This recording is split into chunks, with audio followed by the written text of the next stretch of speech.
وزدنا علما يا رب العالمين. فإخواني في الدين معاشر المسلمين rahimani wa rahimakumullah. Bapak jamaah Masjid Baitur Rahman rahimani wa rahimakumullah. Semoga Allah Subhanahu wa taala senantiasa mencurahkan berkah dan rahmatnya atas kita semua.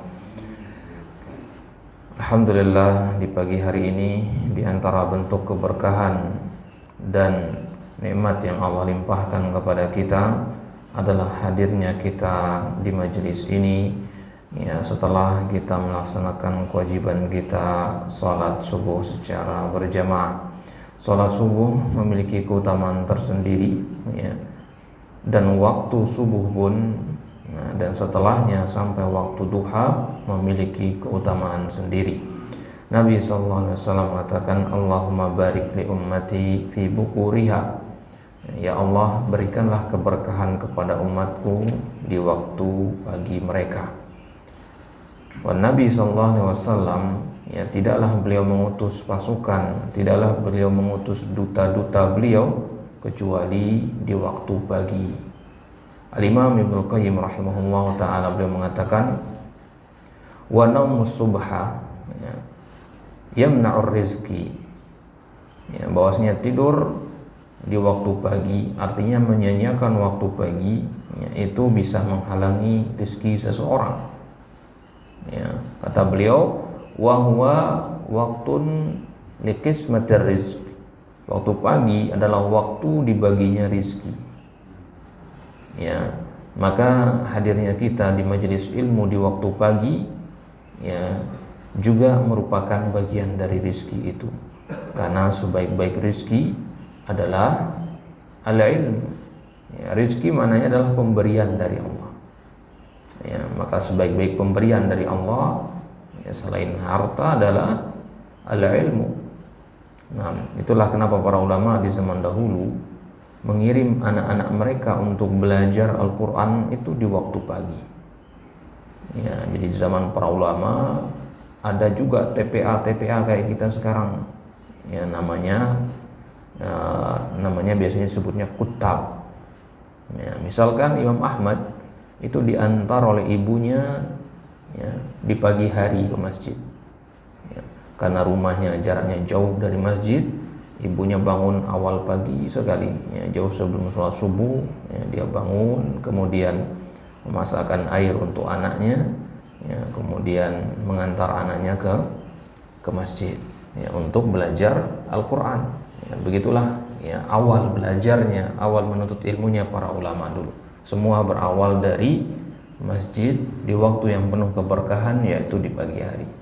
Maka sepatutnya, ya, kaum muslimin, ya, memamurkan masjid-masjid Allah di waktu paginya, memamurkannya dengan majelis-majelis ilmu, dengan halaqah-halaqah zikir, ya, memamurkannya dengan tilawatil Quran, ya, dengan, ya, membaca Al-Quran ataupun ibadah-ibadah yang lainnya. Nah, maka di pagi hari ini alhamdulillah ta'ala dengan izin dari Allah, ya, kita lanjutkan kembali pembahasan kita dari kitab Durusun Lughah Al-Arabiyah, ya. Semoga duduknya kita di pagi hari ini adalah bagian, ya, dari, ya, rizki yang besar yang Allah berikan kepada kita. Nah, di kesempatan kali ini kita masuk ke pelajaran yang ke-10, ya, dari kitab Durusun Lughah Al-Arabiyah. Nah, di pelajaran ini sekarang kita akan membahas jenis fi'il yang kedua, ya. Fi'il itu apa jemaah sekalian?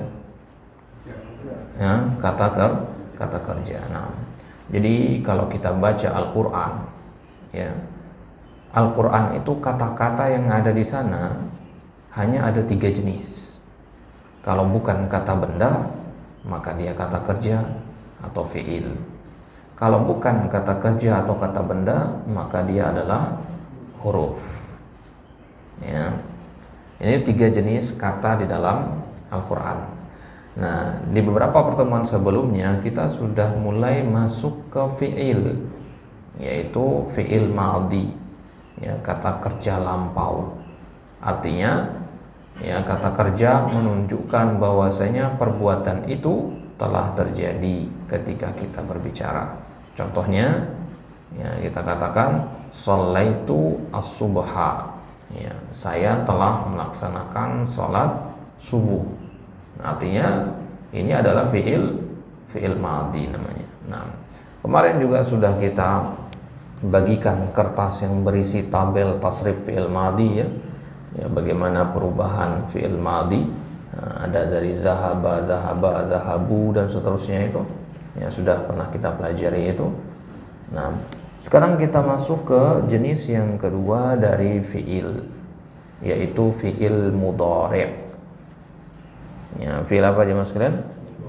Fiil mudhari'. Nah, fiil mudhari' adalah perubahan dari fiil madhi. Kalau fiil madhi itu kata kerja lampau, maka fiil mudhari' itu kata kerja sekarang dan akan datang. Nah, jadi ada dua maknanya dia, ya, dan akan datang, sekarang dan akan datang. Nah, itu fiil mudhari'. Nah, di dalam Al-Quran, ya, ada ayat-ayat atau surat-surat yang diawali dengan kata sabbaha lillah. Ada juga yang diawali dengan yusabbihu lillah. Sabbaha dengan yusabbihu ini artinya sama, cuman beda jenis madhi dan mudhari'nya. Kalau sabbaha itu madhinya, ya, yusabbihu itu mudhari'nya. Maka kalau kita terjemahkan fi'il mudhari' akan ada makna akan, sedang, ya, itu makna dari fi'il mudhari'. Nah, jadi kalau fi'il madhi kan artinya telah, ya. Dhahabtu artinya saya telah pergi, artinya. Nah, kalau fi'il mudhari' artinya saya akan pergi atau saya sedang pergi, gitu ya. Nah, kalau kita bandingkan dengan bahasa Inggris, ya, kalau bahasa Inggris fi'il madhi itu past tense. Nah, kalau fi'il mudhari' itu present atau continuous atau future. Nah, ya, jadi kalau bahasa Inggris dibedakan antara, ya, present dan future-nya. Nah, kalau dalam bahasa Arab jadikan satu, mudhari' namanya, gitu ya. Maka penting kita tahu fi'il mudhari' ini. Nah, baik, perhatikan ke depan. Di sini ada sebuah kalimat yang mengandung fi'il madhi. Yang berwarna merah itu adalah fi'il madhinya. Nah, kalimat ini berbunyi zahaba hamidun ilal masjidi amsi. Ya, zahaba artinya pergi. Hamidun, hamid nama orang. Ilal masjidi, pergi ke masjid. Kapan? Amsi, kemarin. Berarti perbuatannya sudah terjadi belum? Sudah. Nah, karena perbuatannya sudah terjadi, di sini kita gunakan kata zahaba. Ya, zahaba ini berarti namanya fi'il madhi. Yang kita hafalkan kemarin di tabel itu semua adalah fi'il madhi. Yang membedakan adalah kalau pelakunya berbeda-beda. Ya, kalau Muhammad yang pergi beda dengan Aisyah yang pergi. Ya, kaum muslimin pergi beda dengan kaum muslimat pergi. Nah, itu adalah fi'il madhi semua. Ya, sudah kita pelajari dulu itu. Sekarang ini kita akan lihat, ya, ada kalimat lain. Ya, kalau kalimat di atas tadi kita ingin rubah menjadi makna madhi, kan tadi artinya Hamid telah pergi kemarin. Ya, Hamid telah pergi kemarin. Kalau kita ingin mengatakan Hamid perginya hari ini, sekarang, atau besok misalkan, nah, maka bagaimana terjadinya? Maka sebelumnya kita tambahkan keterangan dulu, al-yauma. Al-yauma itu artinya hari ini. Ya, al-yauma artinya hari ini, sebagaimana di surat al-yauma akmaltu lakum. Ya, pada hari ini aku sempurnakan bagi kalian agama kalian. Nah, Jadi ya, kita tambahkan keterangan yang menunjukkan bahwasanya perbuatan itu sedang terjadi atau akan terjadi. Kata sekarang, kata hari ini, ya besok, ya sejam lagi, ya hari Senin, misalkan kalau sekarang Ahad, hari Senin. Nah, itu semua kan untuk keterangan waktu akan datang. Nah, di sini kita gunakan kata al-yauma yang artinya hari ini. Maka perhatikan perubahannya di sini. Yang tadinya zahaba berubah menjadi yazhabu. Ya, zahaba artinya telah pergi, yazhabu artinya sedang pergi. Nah, di sini artinya sedang pergi. Nah, perhatikan perubahannya di situ ya. Zahaba menjadi yazhabu. Ya, zahaba 3 huruf, yazhabu 4 huruf. Berarti ada penambahan 1 huruf. Huruf apa yang ditambah di situ? Huruf ya. Ya ini disebutnya huruf mudharaah. Huruf mudharaah itu huruf dalam fi'il mudhari. Nah, ya. Jadi fi'il mudhari itu nanti dia akan diawali oleh 4 huruf. Ya, biasanya dia diawali oleh 4 huruf. Ya, yang pertama adalah huruf hamzah, kemudian huruf nun, kemudian huruf ya, kemudian huruf ta. Ya, tadi kita katakan yazhabu ya, berarti awalannya huruf apa? Huruf ya. Nah, ya ini namanya huruf mudhari. Jadi fi'il mudhari nanti semuanya pasti diawali oleh 4 huruf ini. Nah, yazhabu tadi ya diawali oleh huruf ya. Nah, kalau kita ganti dengan a jadinya apa? Azhabu. Kalau diganti dengan na, nazhabu. Kalau diganti dengan ta, tadhabu. Nah, itu aja perbedaannya nanti ya. Ya, kalau kita katakan saya akan pergi, azhabu. Kita akan pergi, nazhabu. Dia akan pergi, yazhabu. Semuanya artinya akan pergi. Ya, nanti kan kita lihat perubahan semuanya. Nah, untuk sekarang kita pahami dulu bahwasanya kalau ada suatu fiil diawali oleh 4 huruf ini, maka dia adalah fiil mudhari. Makanya sebagian ulama mendefinisikan fiil mudhari itu adalah fiil yang diawali oleh huruf anita. Ya, cara ngafalinnya ya. Hamzah nun ya ta itu. Anita. Ya, atau anaitu boleh. Ya, anita. 4 huruf. Nah, huruf apa namanya tadi 4 ini? Huruf mudharaah. Nah, huruf mudharaah. Apa itu huruf mudharaah? Huruf yang mengawali fiil mudhari. Nah, huruf-huruf ini harokatnya bisa beda-beda, nanti ada fathah, ada dhamma ya. Fathah sama dhamma saja. Ya, misalkan tadi kita bilang di Al-Quran ada surat yang diawali oleh sabbaha sama yusabbihu. Nah, yusabbihu huruf pertamanya apa? Ya, harokatnya apa? Dhamma. Yusabbihu. Kalau yazhabu tadi awalnya apa? Ya juga. Ya, yazhabu awalnya hurufnya ya juga, tapi ya-nya fathah. Jadi ya-nya nanti bisa fathah bisa dhamma. Yang jelas hurufnya adalah huruf ya. Jelas sampai sini ya. Nah, jika ada yang nanya kepada kita nanti apa itu fi'il mudhari, jawabannya fi'il untuk menunjukkan waktu akan datang atau sedang, dan dia diawali oleh 4 huruf ini, huruf anita ini. Nah, wadih huna? Mafhum ya? Baik.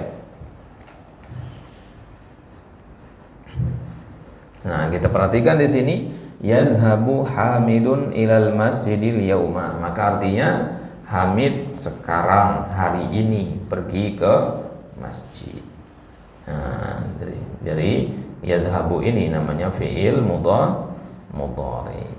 Nah, kalau dhahaba fi'il madhi, maka yadhhabu ini fi'il mudhari. Baik. Nah, dhahaba itu fi'il madhi, itu tulisan madhi ya. Al-madhi artinya kata kata kerja lampau. Nah, kemudian yazhabu itu fi'il mudhari. Fi'il mudhari tadi maknanya ada dua, sekarang dan nanti.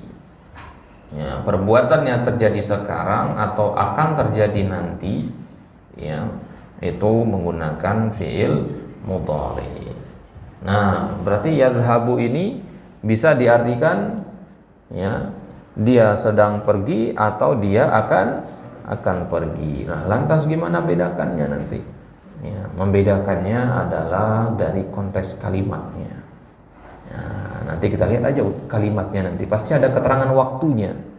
Ya, misalkan dikatakan tadi yazhabu al-yaum. Al-yaum artinya hari ini. Oh, berarti yazhabu di situ artinya sekarang, gitu. Tapi kalau ada kata godan, godan artinya besok. Oh, berarti yazhabu artinya akan atau nanti. Nah, ini makna dari fi'il mudhari. Baik. Lantas gimana cara merubah fi'il madhi menjadi mudhari? Ya, jadi begini ya. Fi'il mudhari itu berawal dari fi'il madhi. Ini kaidahnya ya. Fi'il mudhari berawal dari fi'il madhi. Bahkan kata benda dalam bahasa Arab pun berasal dari fi'il madhi. Akarnya dari situ. Sama seperti kalau kita katakan dalam bahasa Indonesia kata makan. Kata makan ini bisa berubah menjadi makanan, dimakan, memakan, rumah makan, dan seterusnya. Semua itu akar katanya apa? Makan. Nah, begitulah dalam bahasa Arab.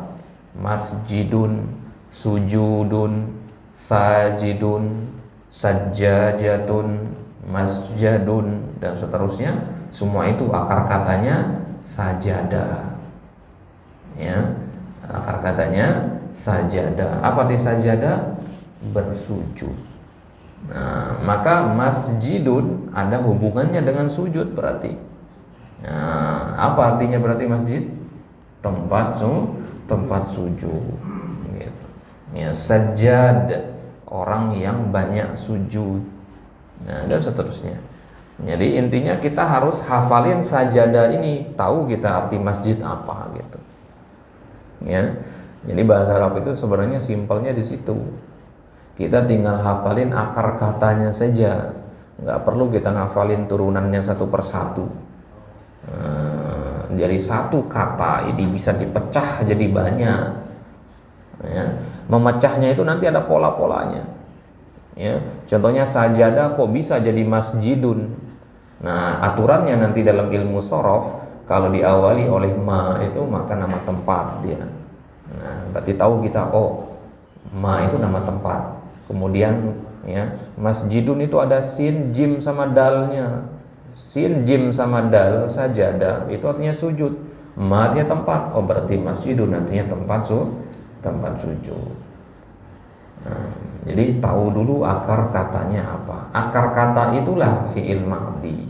Dan fi'il madhi itu kebanyakannya terdiri dari 3 huruf. Contohnya zahaba ini, ya, zahaba ini 3 huruf. Nah, kita sering dengar istilah mazhab, ya. Sering kita dengar istilah mazhab Imam Syafi'i, mazhab Imam Ahmad. Mazhab itu berapa huruf? Kalau itu dalam bahasa Arab 4 huruf. Kalau dalam bahasa Arab ya, mim, zal, ha, dan ba. 4 huruf. Ada tambahan berapa huruf? 1 huruf ma. Nah, dalam bahasa Arab kalau diawali oleh ma itu biasanya kebanyakannya adalah nama tempat. Nah, berarti ma nama tempat, zahaba pergi. Berarti mazhab artinya apa? Ya, tempat pergi, artinya tujuan. Nah, kenapa mazhab dinamakan mazhab? Karena kesanalah perginya seseorang dalam mengambil hukum fikih. Kalau dikatakan mazhab Imam Syafi'i dalam masalah ini adalah begini, artinya tempat perginya Imam Syafi'i dalam mengambil hukum-hukum itu ke situ. Ya, mazhabnya. Jadi mazhab itu adalah kalau bahasa kita dalam istilahnya metode beragama. Nah, metode beragama artinya itulah yang diambil, itulah yang dijadikan tujuan ya dalam beragama. Ya, cara beragama, metodenya. Nah, ya, baik. Jadi fi'il madhi adalah akar dari kata-kata dalam bahasa Arab. Dia adalah kata pokoknya. Dari kata pokok ini kemudian dipecah-pecah menjadi kata-kata yang lain. Maka kalau kita buka di kamus, fi'il madhi ini yang tertulis di kamus. Ya, kalau kita cari masjidun misalkan, apa arti masjidun di kamus? Kita cari dari huruf mim, nggak ketemu. Carinya dari mana? Dari sin, bukan dari mim, dari akar katanya gitu. Jadi mencari kata di dalam kamus itu kita ambil kata intinya dulu. Misalkan istighfar. Istighfar itu kata intinya ghafaro. Carinya di situ nanti. Maka di kata ghafaro itu semua nanti ada. Ada istighfar, ada ghafur, ada maghfirah, ada ghufron, ada ghafir. Ya, semua turunan kata dari ghafaro ada di situ. Salah satunya istighfar tadi gitu. Nah, jadi kamus bahasa Arab itu dikelompokkan kata-kata di dalam sana itu dengan akar katanya gitu. Kalau kita tahu akar katanya maka kita tahu artinya. Maka orang yang sudah belajar sorof, ketika ditanya arti suatu kata dalam kitab misalkan, ini artinya apa? Bisa jadi ya, dia tahu arti kata tersebut meskipun itu pertama kali dia melihat kata itu. Ya. Jadi jangan kita berpikir, oh saya biar bisa bahasa Arab saya harus baca kamus dari awal sampai akhir. Enggak begitu. Yang penting tahu pola tadi. Ya. Jadi bisa jadi kita nanti tahu arti suatu kata padahal kita nggak pernah melihat kata itu atau pertama kali ketemu dengan kata itu. Taunya dari mana? Dari polanya. Nah, pola-pola itulah yang dipelajari dalam ilmu sorof. Nah, ini sekarang ini kita sedang belajar sorof ini. Karena sorof secara bahasa artinya merubah. Ya, sorof secara bahasa artinya merubah. Nah, maka di sini kita sedang belajar bagaimana merubah fi'il madhi menjadi fi'il mudhari. Nah, berarti bisa nggak kita tahu fi'il mudhari tanpa mengetahui fi'il madhinya terlebih dahulu? Nggak bisa, karena madhi adalah awalnya. Mudhari itu berasal dari madhi gitu. Nah, mengetahui madhi saja juga tidak cukup. Ya, mengetahui madhi saja tidak cukup karena nanti ada dalam bahasa Arab fiil-fiil yang madhinya sama, mudhari'nya beda gitu. Kalau tadi zahaba mudhari'nya apa? Yazhabu. Nah, zahaba yazhabu ini ada artinya. Tapi kalau yazhabunya kita rubah menjadi yazhubu misalkan, maka sudah memiliki arti yang lain nanti. Kalau nanya kepada kita apa arti zahaba, nggak bisa jawab kita kalau nggak sebutkan mudhari'nya, gitu ya. Jadi katakan zahaba yazhubu atau zahaba yazhabu antum tanya. Karena dalam bahasa Arab ada dua zahaba. Itu contohnya misalkan. Nah, contoh yang lain misalkan kata arafa. Dalam bahasa Arab itu ada dua kata arafa. Arafa ya'rufu sama arafa ya'rifu. Ya. Arafa ya'rufu artinya memimpin, arafa ya'rifu artinya mengenal. Padahal madinya sama kan, sama-sama arafa gitu. Jadi kalau ada nanya kepada kita apa arti arafa? Ya, arafa yang mana dulu yang antum tanya? Yang mudhari'nya ya'rufu atau yang mudhari'nya ya'rifu gitu. Nah, jadi ini pentingnya kita menghafalkan kata kerja itu beserta fiil, beserta mudhari'nya. Jadi jangan cukupkan dengan madhi saja. Ya, makanya di kamus itu hanya dua fiil ini yang ada. Ya, fiil madhi sama fiil mudhari. Nah, setelah fiil madhi, fiil mudhari nanti ada namanya fiil amr, ada namanya masdar. Masdar itu ada 4 macam. Kemudian ada namanya isim fa'il, isim maf'ul, isim ala, isim makan, sighah mubalaghah, sifat musyabahah. Banyak pola-polanya. Cuman itu semua tidak ada di kamus, yang ada hanya dua awal tadi, madhi dan mudhari. Kalau kita sudah tahu madhi dan mudhari'nya, maka kita bisa bikin namanya isim alah, isim makan, ya. Kemudian kita bisa bikin masdar, bisa bikin isim fa'il, isim maf'ul dan seterusnya. Ya. Ya, itu awalnya ya. Maka Penting kalau kita ngafalin kosakata itu tahu madi dan mudhari'nya. Nah, kalau kata benda kemarin kan misalkan kitabun artinya buku, udah selesai kan? Kitabun artinya buku, sudah hafal namanya. Ya, sudah dikatakan hafal itu. Tapi kalau menghafal kata kerja harus dua kata dihafal, madi sama mudhari'nya. Zahaba apa artinya? Nggak bisa, harus sama mudhari'nya, yazhabu gitu. Nah, cara ngafalnya berarti kitabun artinya buku, zahaba yazhabu artinya pergi. Nah, gitu. Ya. Nah, jadi hafalin beserta mudhari'nya juga. Nah, sekarang pertanyaannya bagaimana kita merubah fi'il madi itu menjadi fi'il mudhari'? Aturannya seperti apa? Kita lihat di depan kita ada fi'il madi zahaba.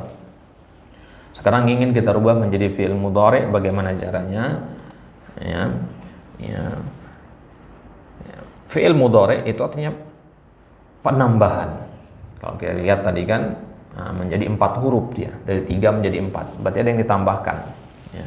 Di sini zahaba tadi kita turunkan, masih tetap zahaba, tapi kita tambahkan huruf ya di depannya. Kalau tambahkan ya jadi ya zahaba kan seharusnya ya. Zahaba tambah ya jadinya ya zahaba seharusnya. Ya, tapi kaidahnya adalah ya harus dirubah, huruf pertamanya menjadi sukun, huruf ketiganya menjadi dhammah. Ya, huruf pertamanya sukun, huruf ketiganya dhammah. Yang stabil itu huruf kedua. Ya, afwan, yang berubah-ubah nanti huruf kedua. Jadi ini kaidah yang berlaku untuk semua kata kerja. Ya, semua kata kerja kalau dirubah menjadi fi'il mudhari, maka huruf pertamanya harus sukun, huruf ketiganya harus dhammah, baru tambahkan huruf ya tadi, jadinya yadhabu. Nah, kalau Anda katakan qara'a, jadinya apa? Yaqra'u, bukan yaqra'u ya. Nah, huruf pertamanya apa di qara'a? Qa ya.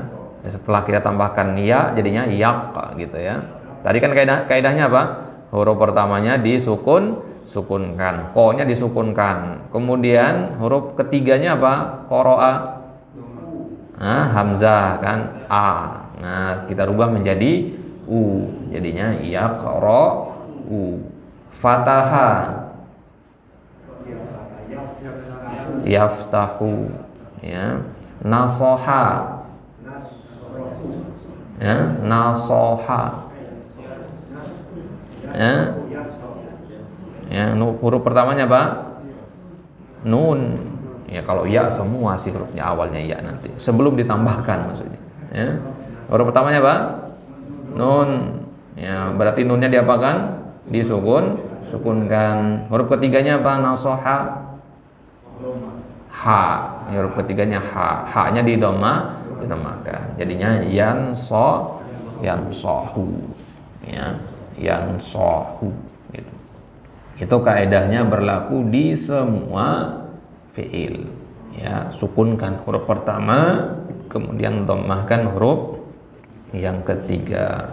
Nah, berarti sekarang dari zahaba 3 huruf menjadi yazhabu 4 huruf. Nah, berarti fi'il mudhari itu ditambahkan huruf. Nah ya, fi'il madi 3 huruf, fi'il mudhari itu 4 huruf. Nanti ada fi'il madi yang 4 huruf, berarti fi'il mudhari'nya ya bisa 5 bisa 4 nanti. Nah, nantilah itu ya, yang penting kita tahu yang 3 huruf ini. Nah, sekarang pertanyaan, ada nggak fi'il madi 2 huruf? Ya, minimalnya itu 3. Ya, 2 nggak ada. Fi'il madi 2 huruf itu nggak ada. Apalagi 1 huruf ya, nggak ada. Tapi kalau fi'il yang lain bisa jadi ada, kalau madi nggak ada. Jadi bisa kita katakan bahwasanya kata-kata dalam bahasa Arab terdiri asalnya adalah minimal 3 huruf. Ya. Nah, zahaba misalkan. Nah, kalau kata qala berapa huruf itu? Qala ini fi'il madhi. Ya, qala 3 huruf, nggak mungkin 2 huruf. Ya, huruf apa saja? Qala, qaf, alif dan lam. Nah, yang panjang itu alif ya. Ya, qala. Ya, meskipun yang terdengar di telinga kita hanya qaf sama lam saja. Ya, sebenarnya di situ ada 3 huruf. Nah, Baik. Nah, coba kita perhatikan di kalimat ini sekarang, apa sih pentingnya kita belajar fi'il mudhari itu? Perhatikan di kolom sebelah kanan itu adalah fi'il madhi, kemudian sebelah kiri adalah fi'il mudhari'nya. Nah, kita baca sama-sama yang sebelah kanan. Zahaba Aliyun ilal madrasati amsi.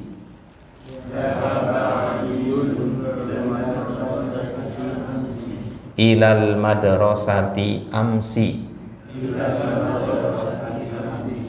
Nah, sekarang kita baca mudhari'nya. Yadhhabu Aliyun ilal madrasati kulla yaumin.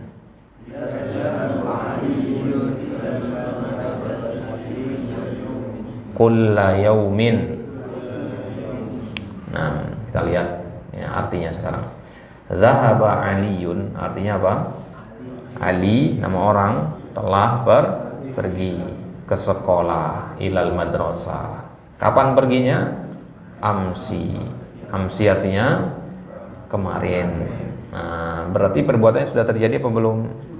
Sudah. Ketika kita bicara perbuatan ini sudah terjadi, makanya kita gunakan di depannya ini adalah fi'il zahaba. Zahaba tadi namanya fi'il madhi. Nah, kemudian sekarang kalimat yang kedua sebelah kiri ini tidak pakai kata amsi tapi pakai kata kulla yaum. Kulla yaum artinya apa? Setiap hari. Nah, berarti Ali tidak hanya pergi kemarin tapi juga hari ini dan juga besok. Nah, perbuatan yang berulang-ulang itu kita menggunakannya fi'il mudhari. Karena apa? Karena dia terjadinya setiap hari, sekarang dan besok. Gitu. Maka gunakan fi'il mudhari. Jadinya yazhabu. Ya, zahaba kita rubah menjadi yazhabu. Yazhabu Aliyun ilal madrasati kulla yaum. Nah, ini kaidahnya ya. Perbuatan yang kita lakukan sering atau berulang-ulang, maka kita gunakannya fi'il mudhari. Kaidah ini coba kita terapkan di Al-Qur'an sekarang. Ya, ketika kita mengatakan sabbaha lillahi ma fis samawati wa ma fil ard. Ya, bertasbih memuji Allah apa yang ada di langit dan apa yang ada di bumi. Ya, sabbaha di situ kita artikan telah bertasbih karena sabbaha fi'il madhi. Kemudian di ayat yang lain Allah katakan yusabbihu lillah, bertasbih memuji Allah apa-apa yang ada di langit dan apa yang di bumi. Nah, di situ pakai yusabbihu. Ya, yusabbihu ini fi'il mudhari, berarti artinya yang mana yang berulang-ulang di situ tasbihnya? Sabbaha apa yusabbihu? Yusabbihu. Kalau sabbaha itu cuma sekali, artinya telah bertasbih. Ya. Kalau kita setiap hari sholat, ya kita katakan yusolli, saya setiap hari sholat. Ya, tapi kalau hanya sekali, ya, ingin menceritakan misalkan hanya kemarin, ya, maka shallaitu. Nah, jadi kalau kita ketemu nanti fi'il mudhari, maka itu maknanya berulang-ulang. Nah, maka dikatakan dalam ayat innallaha yaghfirudz dzunuba jami'a. Sungguhnya Allah yaghfirudz dzunub, mengampuni dosa-dosa. Ya, maka di sini artinya apakah Allah hanya sekali mengampuni atau berulang-ulang? Berulang-ulang. Gitu ya. Dari mana kita tahu bahwasanya Allah senantiasa mengampuni dosa hambanya? Ya dari penggunaan fi'il mudhari itu. Nah, jelas sampai sini ya?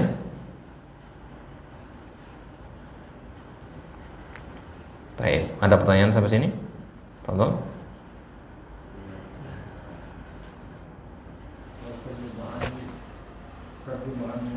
Terjemahannya, kalau diterjemahkan di ayat tadi misalkan ya, innallaha yaghfirudz dzunuba jami'an, kita katakan yaghfiru di situ artinya senantiasa. Ya, senantiasa atau selalu. Sesungguhnya Allah selalu mengampuni hamba-hambanya. Ya. Nah, silakan.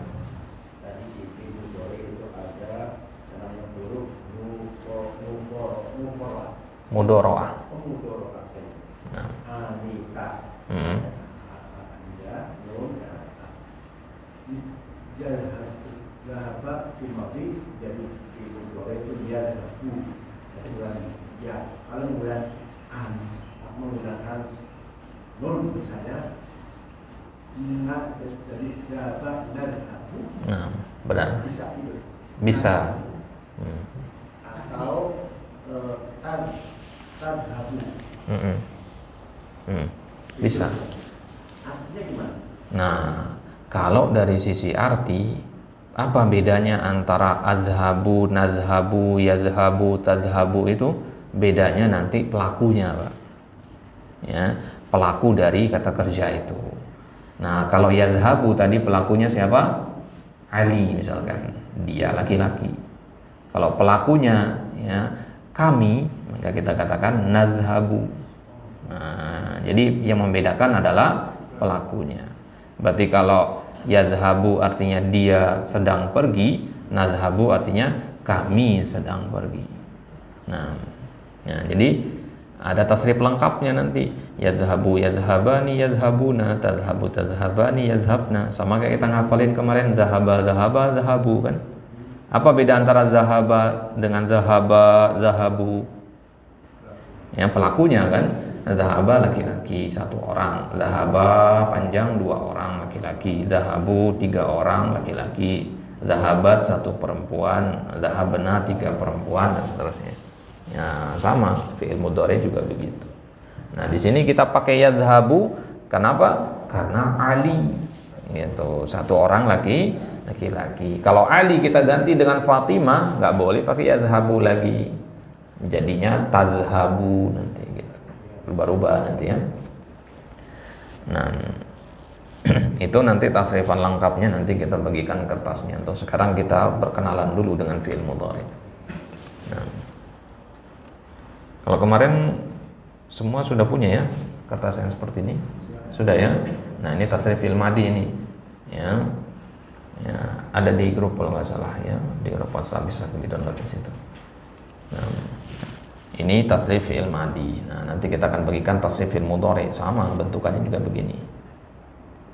Nah, tapi bedanya ada yazhabu, yazhabani, yazhabuna gitu. Ya. Ya, kurang lebih sama. Ya. Ya, ini tasrif fi'il mudhari. Ya, kita lihat sekilas dulu ya. Di sini lihat. Nah, huwa yazhabu.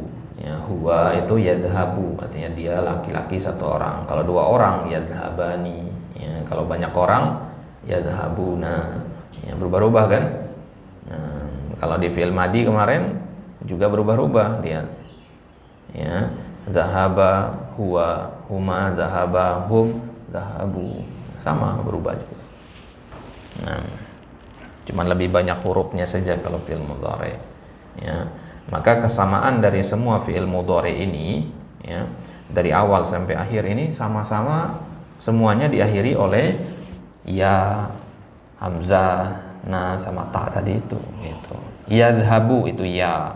Kemudian lihat hiya di sini. Tazhabu ta. Ya, kemudian azhabu a, ya, nazhabu na gitu ya. Ya, nah, anita makanya ya, maka ya nanti kita akan lihat kapan diawali hamzah, kapan diawali nun, kapan diawali ya, kapan diawali ta. Intinya ya, kalau diawali dengan 4 huruf ini maka dia fi'il mudhari. Nah, ini perbedaan fa'il istilahnya, perbedaan pelakunya. Nah, baik, coba lihat contoh kalimat yang kedua. Qara'a Ismailu al-Qur'an. Qara'a artinya apa? Membaca. Sudah membaca atau akan membaca? Sudah. Dari mana kita dapat kata sudah itu? Karena dia fi'il madi. Dari mana kita tahu dia fi'il madi? Qara'a itu? Karena huruf pertamanya bukan anita dan dia cuma tiga huruf. Ya, qara'a kan cuma 3 huruf dan tidak ada iya, hamzah, nun dan ta-nya di situ. Nah, kalau yaqra'u ya, ini fi'il mudhari. Kenapa? Karena diawali ya dan jumlahnya 4 huruf ya. Nah, Jadi qara'a Ismail Al-Qur'an artinya Ismail telah membaca Al-Qur'an. Qara'a artinya membaca ya. Ismail telah membaca Al-Qur'an. Nah, kalau yaqra'u Ismail Al-Qur'an ya, yaqra'u Ismail Al-Qur'an artinya Ismail ya sedang atau akan membaca Al-Qur'an. Ya, dari keterangan waktunya lihat ba'da salatil fajri, setelah salat subuh, salat fajar, kulla yaum, setiap hari. Berulang-ulang berarti apa tidak? Berulang-ulang. Tadi kita katakan perbuatan yang berulang-ulang menggunakan fi'il mudhari. Makanya kita gunakan yaqra'u. Maka yaqra'u ini berarti terjemahannya di sini adalah ya senantiasa, selalu. Ismail selalu membaca Al-Quran setelah sholat subuh setiap harinya. Gitu. Ya, dapat dari mana kata senantiasa itu? Ya dari jenis fi'il mudhari'nya. Gitu. Nah, jadi hanya dengan kita mengetahui yaqra'u ini, minimal dua hal yang sudah kita ketahui. Siapa pelakunya, yaitu Ismail, domir huwa, dan kapan perbuatannya terjadi. Gitu ya. Oh, dalam bahasa Indonesia kata makan ada keterangan waktu di situ? Nggak ada. Ya, kita harus tambahkan besok, kemarin, ya, gitu kan? Atau telah. Ya, kita butuh penambahan itu. Kalau dalam bahasa Arab tidak perlu. Ya, kalau kita katakan makan, tahu nggak kita siapa pelakunya? Ya, tahu nggak kita pelakunya siapa kata kerja makan? Nggak tahu karena belum sebutkan nama orangnya. Kita harus katakan saya makan, Muhammad makan, gitu. Baru kita tahu siapa pelakunya. Tapi kalau dalam bahasa Arab, hanya dengan mendengar kata yaqra'u, kita sudah tahu siapa yang melakukannya dan kapan perbuatan itu dilakukan. Nah, begitu juga contoh kalimat yang ketiga. Lihat di situ ada kata kulla usbu'. Kulla usbu' artinya setiap pekan.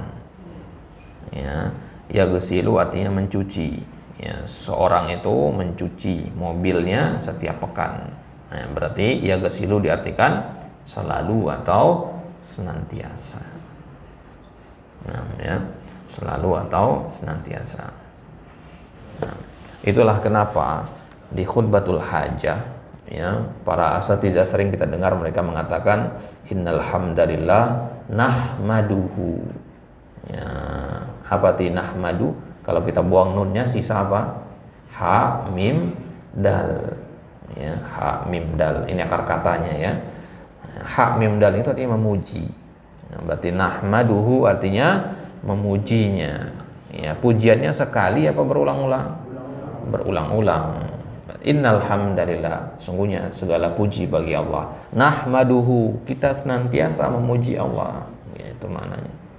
Ya. Nah, kalau kita pakai fi'il madhi di situ, maknanya kurang tepat. Benar sih benar kan? Ya, kita telah memuji Allah, benar kalimatnya kan?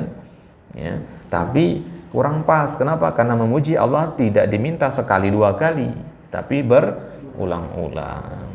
Jadikan rutinitas zikir itu. Maka lanjutannya semua fi'il mudhari, nahmaduhu wa nasta'inuhu, nastaghfiruhu, nastahdi, natubu. Nah, itu semua fi'il mudhari itu. Ya, nahmaduhu artinya memuji Allah, nastaghfiruh minta ampun, ya, nasta'inuhu minta pertolongan, ya, nastahdi minta petunjuk, ya, kemudian apa satu lagi? Apa? Natubu ilai, natubu, ya, bertaubat. Nah, ini khutbatul hajah mengandung hal-hal yang luar biasa kan ya. Nah, ada pujian kepada Allah, ada ampunan, ada minta taubat, pertolongan dan sebagainya. Ya, jadi luar biasa sebenarnya khutbatul hajah itu yang diajarkan oleh Nabi. Itulah kenapa para asatizah kita, mereka ketika membuka khutbah Jumat, ya, lebih sering kita dengar menggunakan innal hamdalillah nahmaduhu. Kenapa? Karena itulah khutbah hajah yang diajarkan oleh Nabi kepada para sahabat. Ya, bahkan ini menjadi ciri khas ahlu sunnah. Ya, Ciri khasnya Ahlus Sunnah itu khutbah hajahnya adalah dengan menggunakan khutbah hajah yang diajarkan oleh Nabi SAW. Boleh nggak dirubah-rubah khutbatul hajah itu? Boleh, bebas. Yang penting ada kandungan dua hal, pujian dan sholawat. Ya, boleh kita gunakan redaksi apapun. Ya, yang penting ada dua hal tadi. Tapi tetap yang paling afdol adalah ittiba, ya kan? Kita mencontoh Nabi gitu. Ya, silakan pakai versi yang lain dari khutbatul hajat, tapi jangan tinggalkan versi yang Nabi ajarkan. Nah, ya, bahkan sampai para ulama itu menulis kitab-kitab mensyarah tentang khutbatul hajah ini. Syarah dari kata pertama sampai kata terakhirnya, apa makna-makna dan kandung-kandungannya. Jadi satu kitab. Ya, bayangin satu kitab itu membahas innal hamdalillah, ya, sampai kullu bid'atin dhalalah itu. Nah, itu khutbah hajah yang diajarkan oleh Nabi SAW. Tafadhol. Natubu, nanti kalau bahasa kamu itu termasuk fi'il bu'e. Filmnya betul lagi. Ini untuk saya. Jadi natubu fi'il bu'e, namanya tawabah. Nah,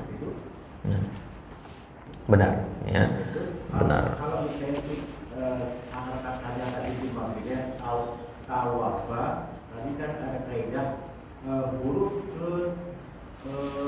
pertama itu sukun, huruf ketiga doma. Kaidahnya seperti itu. Kalau kata-katanya tawabah, menurut saya tadi seharusnya ya wabuna. Nah, sekarang kalau kita bilang yatubu, kira-kira susah nggak pengucapannya, Pak? Yatubu, enak nggak didengarnya kalimat yatubu?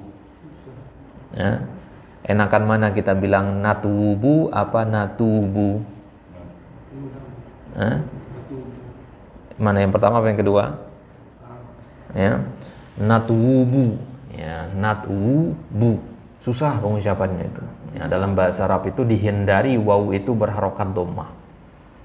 Ya, waw itu dalam bahasa Arab gimana caranya, pokoknya kita usahakan agar dia bisa sukun. Waw itu ada 3 huruf yang bermasalah dalam bahasa Arab. Nah, alif, waw sama ya, yang kita kenal dengan huruf-huruf mad itu. Huruf-huruf ini kebanyakannya pasti sukun, mau di Al-Quran, di hadis, atau di kitab-kitab para ulama. Nah, maka sekarang waw di kata natubu tadi kita sukunkan. Nah, kemudian waw itu enaknya harokat sebelumnya fathah, dhammah atau kasroh. Kan wawnya sudah sukun ini. Apa bunyi waw sukun? U. Maka harokat yang pas harokat apa? Dhammah. Nah, lebih enak kita bilang daripada kita bilang au, ya kan? Nah, lebih ringan kan bunyinya, ya. Hamzah dhammah, waw sukun. Itu lebih enak pengucapannya daripada kita fathahkan hamzahnya. Jelas ini? Apalagi kalau dikasrohkan hamzahnya. Jadinya apa? Ya, nggak ada itu dalam bahasa Arab seperti itu, gitu. Susah kan? Nah, maka diusahakan bagaimana caranya agar dia itu menjadi dhammah sebelumnya dan wawunya menjadi sukun. Nah, setelah melewati proses perubahan yang panjang tadi, akhirnya sampailah pada kata natubu itu. Nah, ya, kalau kita tuliskan Pak seperti ini di atas rifan awalnya, ya. Ya, kalau natubu normalnya begini, ya, natubu. Nah, akar katanya tadi kita katakan tawaba, ya, tawaba. Yang benar akar katanya adalah taba. Taba mudhari'nya yatubu. Nah, ini akar katanya. Nah, taba ini sebenarnya juga perubahan dari tawaba tadi. Tawaba, maka mudhari'nya yatubu. Ya, yatubu. Ya, tawaba, yatubu. Nah, jadi kan yang bawah ini kan susah pengucapannya, ya. Akhirnya para ulama menggantilah wawu ini tadi dengan alif, jadinya taaba. Kemudian wawu yang di sini ya harokatnya disukunkan, jadinya yatubu. Nah, jadi taaba yatubu gitu ya. Koma misalkan, koma yakumu gitu ya. Ya, berarti ini bermasalah nggak fiilnya ini? Bermasalah karena ada alif di tengahnya gitu. Ya, ada kan 3 huruf tadi ya. Ada 3 huruf ini dalam satu kata kerja maka dia bermasalah. Ada alif, wawu sama ya ini. Nah, jadi gimana caranya agar itu disingkirkan gitu. Ini namanya kaidah ibdal dalam bahasa Arab atau al-i'lal. Taib. Ya, kalau itu nantilah kita masuk yang bermasalah. Ini contoh-contoh yang kita bawa masih kayak zahaba. Zahaba kan nggak ada alif wawu-nya ya. Masih normal-normal dulu. Nah, taib. Nah, berarti sekarang kita lihat pola-polanya sekarang. Fi'il madhi zahaba. Mudhari'nya tadi apa? Yazhabu. Nah, sekarang kita lihat contoh fi'il yang kedua, nasoro. Fi'il mudhari'nya apa? Fi'il mudhari'nya yansuru. Ya, apa harokat shadnya di situ? Dhamma. Kalau tadi harokat ha-nya apa? Fathah. Nah, berarti harokat huruf kedua itu bisa berubah-ubah. Ya, harokat huruf kedua itu bisa berubah-ubah. Kalau huruf pertamanya pasti sukun. Lihat ini, zalnya sukun kan?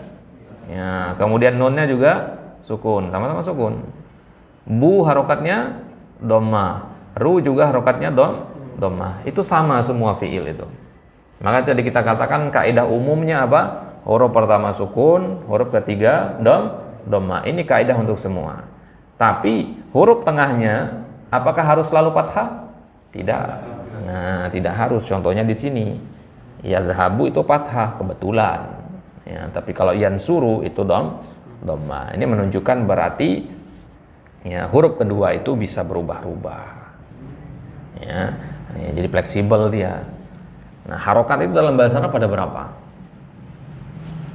Ada 3. Ya. Ada dhammah, fathah, kasroh. Nah, berarti sekarang nasoro ini punya 3 kemungkinan cara baca mudhari'nya. Nasoro yansuru, nasoro yansuru, atau nasoro yansiru. Itu semua artinya beda-beda. Gitu ya. Nasoro yansuru beda artinya dengan nasoro yansiru. Ya. Nasoro yansiru beda artinya dengan nasoro yansoru gitu. Ya, itulah pentingnya kita ngafalin satu ya, fiil madhi, satu fiil mudhari. Gitu. Ya. Jelas sampai sini ya? Nah, coba kita sekarang pola yang lain. Gosala, yagsilu. Nah, huruf tengahnya berubah jadi apa? Kasroh. Nah, itu dia. Maka ada yang tengahnya fathah, ada yang dhammah, ada yang kasroh. Ya. Taib. Nah, ini menunjukkan berarti yang huruf yang fleksibel itu huruf yang keberapa? Yang fleksibel artinya dia bisa berubah-ubah. Huruf yang kedua. Coba lihat huruf pertama dan huruf ketiganya. Ya, selain ya nggak dihitung karena dia kan tambahan ya. Nah, lihat huruf pertama dan huruf ketiga. Sama semua harokatnya kan? Huruf pertama sukun semua itu. Ya. Huruf ketiganya dhammah semua itu. Tapi huruf keduanya yang berubah-ubah. Huruf keduanya ada yang fathah, ada yang dhammah, ada yang kasroh. Nah, ya, itu dia ya. Baik. Kemudian yang terakhir contohnya sami'a, mudhari'nya yasma'u. Ya, coba kita lihat. Yasma'u huruf tengahnya apa? Fathah. Ya. Tapi di fi'il madinya huruf tengahnya apa? Kasroh gitu. Ya. Berarti huruf tengah di madi ini juga sebenarnya bisa berubah-ubah. Buktinya ada huruf tengah yang kasroh, ada huruf tengah yang fathah, kebanyakan fathah dia. Ya. Nah, tadi kita katakan huruf pertama dan huruf ketiga itu tetap harokatnya. Maka di fi'il madi juga sama, huruf pertamanya sama kan ini? Ya, fathah semua kan? Huruf ketiganya juga sama-sama fathah. Yang berubah itu adalah huruf kedua. Jadi huruf keduanya nanti ada yang dhammah, ada yang fathah, ada yang kasroh. Berarti patokannya selalu pada huruf kedua. Ya, huruf kedua, huruf sebelum terakhir. Baik. Coba kita lihat nasoro yansuru. Ya. Ya, patokan itu adalah pada huruf shad ini. Karena dia akan berubah nanti. Ya. Nah, lihat di sini jadinya yansuru. Nasara yansuru. Gitu.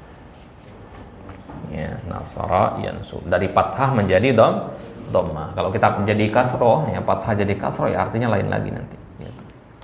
Nah, baik. Nah, sampai sini jelas? Ada pertanyaan?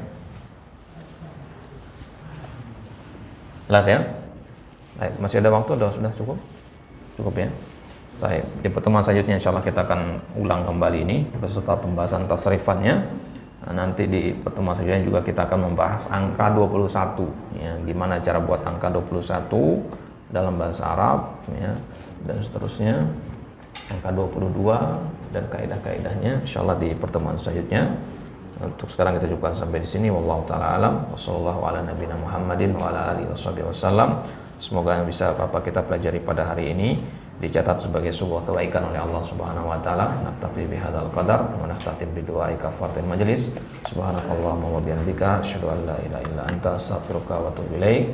Assalamualaikum warahmatullahi wabarakatuh.